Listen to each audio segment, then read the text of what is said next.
大家好，我是张健小姐。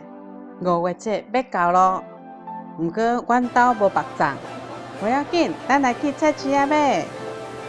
菜市仔的粽口味有够多，上普遍的就是肉粽，有分北部粽、南部粽，也有这个冰冰凉凉、Q Q 的鸡粽。混汤粉亦是混汤青仔，囡仔时上爱食。头家，这粽一粒偌济钱？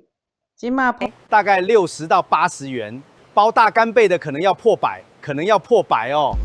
本集重点词汇：粽、粽子、白粽、包粽子、肉粽、肉粽、菜粽、素粽、北部粽、南部粽、鸡粽，就是减重。混汤粉、沾糖粉，一粒偌济钱？一颗多少钱？虽然阮家无肉，来菜市仔买嘛好过节咯。你想要食倒一种？留言互我知。